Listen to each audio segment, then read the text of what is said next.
اعوذ باللہ من الشیطان الرجیم، بسم اللہ الرحمن الرحیم۔ آج کا میرا موضوع ہے تعلق باللہ۔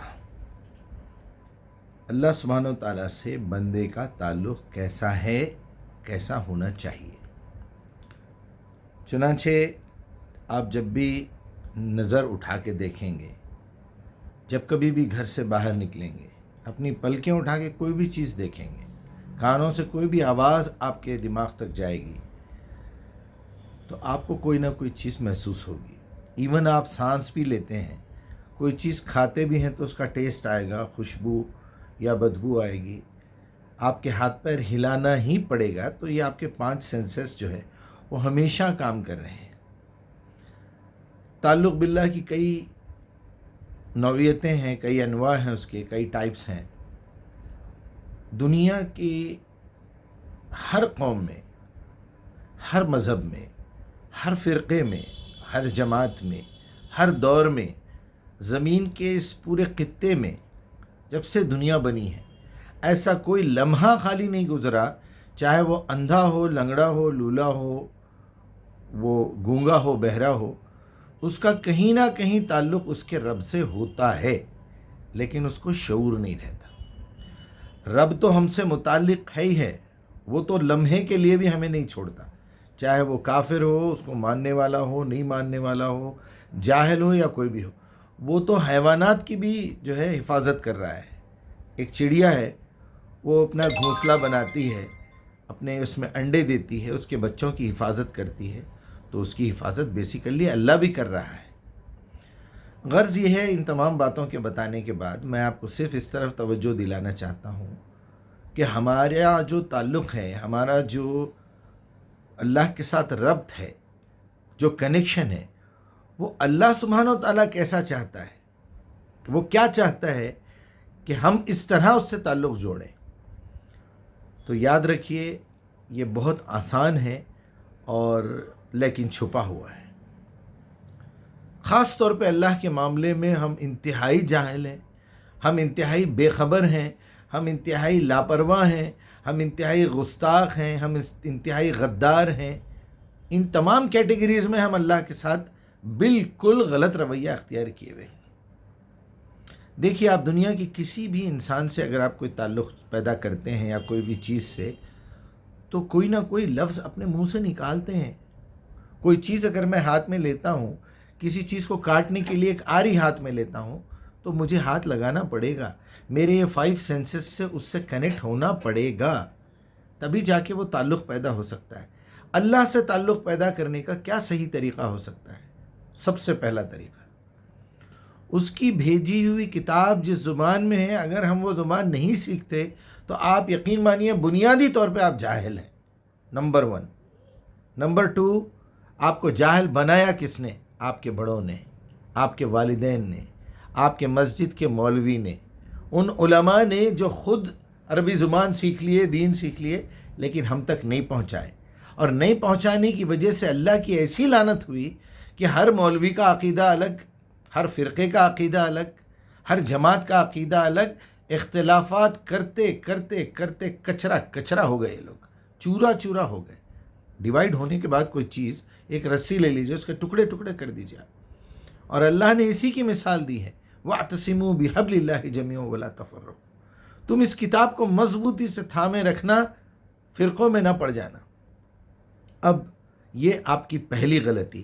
اب جب آپ کو شعور آ گیا، آپ اسی پر چل رہے ہیں، تو اس کا مطلب آپ نافرمان بھی ہیں، اور پھر ایک ایسا وقت آئے گا آپ گستاخ بھی ثابت ہوں گے، پھر ایسا وقت آئے گا اللہ نے آپ کا نام کافروں میں لکھ لیا ہوگا، پھر آپ غداروں میں شامل ہوں گے، دشمنوں میں شامل ہو جائیں گے۔ واللہ لا يهدي القوم الفاسقون، واللہ لا يهدي القوم الظالمین، واللہ لا يهدي القوم الکافرون۔ وہ لیول پہ آپ پہنچ جائیں گے۔ 10 سال کی عمر، اوکے ٹھیک ہے، 11 سال ٹھیک ہے، 12 سال ٹھیک ہے، میں تو بولتا ہوں 10 سال ہی آخری لمٹ ہے، اس کے اندر آپ کی عربی سیکھنے کی ٹریننگ شروع ہو جانا چاہیے۔ آج آپ کے سامنے وسائل موجود ہیں، ہر جگہ آپ کو سیکھنے کے لیے کوئی نہ کوئی چیز ملے گی۔ سب سے پہلا تعلق آپ کا اس لینگویج کو پانا ہے، اس لینگویج کو سیکھنا ہے، غور و فکر کرنا ہے جس لینگویج میں اللہ نے وہ کمیونیکیشن کے لیے بندوں سے کمیونیکیشن کے لیے کیا کہا؟ عربی مبین، نہاد القرآن نزلنا القرآن، کیا کہا؟ بہت ساری آیتیں اس کے اندر ہیں، میں کیا کیا بیان کروں آپ سے، کہ بڑی آسان زبان، عربی مبین، ایسی زبان جو بالکل کھلی ہوئی، واضح، ہر چیز آسانی سے سمجھ میں آنے والی۔ اگر آپ کو جنت میں جانا ہے تو یقین مانیے آپ 100 ڈیز کا کورس کافی ہے آپ کے لیے، 100 ڈیز۔ اگر آپ نے 1 سال کی اگر ٹریننگ لے لی تو ماسٹر ہو سکتے ہیں آپ کو سیکھنے کے لیے 100 ڈیز کافی ہے۔ اگر آپ کو دعوت دینا ہے تو آپ کو 370 دن چاہیے بس۔ اگر آپ روز 1 گھنٹہ نکالیں، 1 ہی گھنٹہ، تو آپ کہاں سے کہاں پہنچ جائیں گے۔ دوسری چیز، جب آپ وہ لینگویج سیکھ لیتے ہیں، آپ کے ذہن میں ایک سوال پیدا ہوگا کہ یہ لینگویج بولنے والے تو 57 کنٹریز پڑے ہوئے ہیں، وہ نافرمان کیوں ہیں، وہ خائن کیوں ہیں، وہ ذلیل کیوں ہیں، آج دنیا میں ہر جگہ ٹھوکر کھا رہے ہیں، کیوں ان کے اندر یہ برائیاں موجود ہیں، کیوں وہ فاسق ہیں، کیوں وہ فاجر ہیں، کیوں وہ کافر ہیں، کیوں وہ یہودی ہیں، کیوں وہ نصارہ ہیں۔ آپ کیا سمجھتے ہیں پاکستان میں کرسچن نہیں ہے؟ پاکستان میں یہودی نہیں ہے؟ کیا یہودی اردو بولنے والے نہیں ہیں؟ بھئی یہودی ہے کیا؟ موسیٰ اور داؤد کو ماننے والے یہودی ہیں، عیسیٰ کو ماننے والے عیسائی ہیں، محمد کو ماننے والے مسلم ہیں، بس اتنی سی بات سمجھ رہے ہیں آپ؟ نہیں، اللہ کی نظر میں ایسا نہیں ہے۔ اللہ کی نظر میں جب کسی کے بارے میں چیکنگ ہوتی ہے تو اس کی صفات کی وجہ سے ہوتی ہے۔ جھوٹ بولنے والا وہ اللہ کی نظر میں نافرمان ہے، چاہے وہ یہودیوں میں سے ہو، عیسائیوں میں سے ہو، یا مسلمانوں میں سے ہو۔ خیانت کرنے والا وہ اللہ کی نظر میں کافر ہے، غداری کرنے والا کافر ہے، بے حیائی کرنے والا کافر ہے، شرک کرنے والا کافر ہے، اللہ کے نام پہ جھوٹ بولنے والا، بیٹھ کے پیچھے جو ہے میوزک کا ٹیون چلتی رہتی ہے، اور ابراہیم کا یہ ہو گیا، فلاں کا یہ ہو گیا، فلاں کا یہ ہو گیا، جنت کی حوریں ایسی ہے، ایسی جھوٹ، شیخ عبد القادر نے یہ کر دیا، خواجہ نے وہ کر دیا، فلاں نے یہ، جھوٹ پہ جھوٹ، محمد الرسول اللہ کا نام لے کے جھوٹ۔ تو یہ جتنے لوگ ادھر سے علم حاصل کر رہے ہیں مدرسوں سے، اور جو خود عرب ہیں، ان کے اوپر لعنت اس لیے ہے کیونکہ انہوں نے خالص قرآن کی دعوت نہیں دی، خالص قرآن کو نہیں پڑھا، قرآن کے ساتھ مکسچر کرتے رہے انسانوں کی لکھی ہوئی کتابوں کا، جو سب سے بڑا شرک ہے میں سمجھتا ہوں۔ سب سے بڑا، اللہ کی ذات میں شرک کرنے کے بعد اگر دوسرے نمبر پہ شرک ہے کوئی تو اس کی صفات میں شرک ہے، اور صفات میں سب سے بڑی صفت یہ ہے کہ وہ اللہ کی کتاب ہے، یہ اللہ کی صفت ہے، اللہ کا قول ہے، اللہ کا حکم ہے، اللہ کی طرف سے بھیجی ہوئی ہدایت ہے، ہمارا تعلق ہی نہیں ہے۔ اور وہ کام نہ کرنے کی وجہ سے ان کے اوپر پھٹکار پڑی ہوئی ہے، اللہ کی لعنت ہے۔ اور اللہ کی لعنت میں اور کیا تعلقات بیان کروں، بہت سارے ہیں۔ پھر آپ کو پہلے تو عربی زبان سیکھنا ہے، قرآن کا علم سیکھنا ہے، غور و فکر تدبر کرنا ہے، اس پہ ایمان لانا ہے، اس پہ عمل کرنا ہے، پھر اس کی دعوت دینا ہے، پھر اس کے قانون کو نافذ کرنا ہے۔ یہ کیسے ممکن ہے کہ ایک آدمی اپنے آپ کو مسلمان بھی کہے، مومن بھی کہے، وہ عالم بھی ہے، مسجد کا امام بھی ہے، خطیب بھی ہے، کسی بڑے ادارے کا مترجم بھی ہے، وہ فلاں بھی ہے، فلاں بھی ہے، کوئی بہت بڑی جماعت کا مقرر اور وہ معزز اور فلاں بھی ہے، ذاکر بھی ہے، وہ عالم فاضل مفتی سب کچھ ہے، اس کے باوجود بھی اللہ کی نافرمانی کھلے عام ہو رہی ہے، مسلمانوں پہ ظلم ہو رہا ہے۔ اس کا مطلب تم نے وہ کام نہیں کیا جو کرنا چاہیے تھا، تمہارا تعلق وہ نہیں ہے جو اللہ کے ساتھ ہونا چاہیے۔ اس کے بارے میں کئی جگہ ایسی آیات ہیں، یا ایھا الذین آمنوا اتقوا اللہ حق تقاتہ ولا تموتن الا وانتم مسلمون۔ اگر وہ تعلق تمہارا نہیں ہے، وہ تقوی تمہارا نہیں ہے، قرآن کے بارے میں بھی اسی طرح کی آیت ہے کہ تلاوت اس طرح کرو جس طرح تلاوت کرنے کا حق ہے، ورنہ تم مسلمان ہی نہیں ہو۔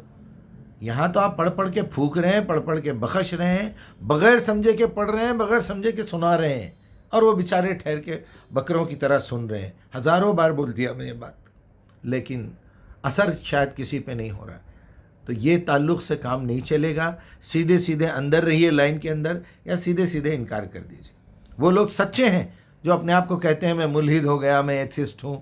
وہ آپ نصیر الدین شاہ کو سنتے ہیں، وہ پتہ نہیں کون ہے، جاوید اختر ہیں، اور دوسرے بھی بہت سارے ملحدین ہیں۔ یہ لوگ سچے ہیں، کم از کم مائک پہ آ کے بولتے ہیں، لوگ نیچے گالیاں لکھتے ہیں۔ ارے تم بے غیرت، تم تو منہ سے کچھ کہتے ہو، تمہارے دماغ میں کچھ الگ ہے، دل میں کچھ الگ ہے، تمہارے عمل میں کچھ الگ ہے، تمہاری لکھاوٹ کچھ الگ ہے۔ روز جا کے اللہ کے سامنے جھوٹ کہتے ہو ایاک نعبد و ایاک نستعین، یہ تعلق نہیں چلے گا. یہ کافروں سے زیادہ نچلے درجے میں رہیں گے ایسے منافق. وہ تو کافر ہیں، انہوں نے تو کہہ دیا کہ ہم اللہ کو نہیں مانتے، قرآن کو نہیں مانتے، قرآن کو جلا رہے ہیں، رسول کو نہیں مانتے. ٹھیک ہے، وہ کافر ہیں، اللہ ان سے زیادہ ناراض نہیں ہے، کیونکہ اس نے آپشن دیا تھا من شاء یؤمن من شاء یکفر. بس جس کو چاہیے مجھے مانے، جسے چاہیے مجھے انکار کر دے، میرا انکار کر دے. وہ تو آپشن کے اوپر چل رہے ہیں ایٹ لیسٹ. لیکن یہ بے غیرت. بہرحال اللہ سے تعلقات کے بہت انواع ہیں، بہت ٹائپس ہیں. آپ تو ہر لمحہ آپ کے قریب ہے بھائی. وہ بارہا میں کہہ رہا ہوں، لیکن پتہ نہیں، بہت افسوس کی بات ہے. اللہ سے اپنا تعلق جوڑیے، اسی کو کہتے ہیں اقیم الصلاۃ. وآتوا الزکوٰۃ کا مطلب ہے اللہ سے تعلق جوڑ کے رکھیں گے تو پیوریفیکیشن ہوتا رہے گا. ان الصلاۃ تنہیٰ عن الفحشاء والمنکر ولذکر اللہ اکبر.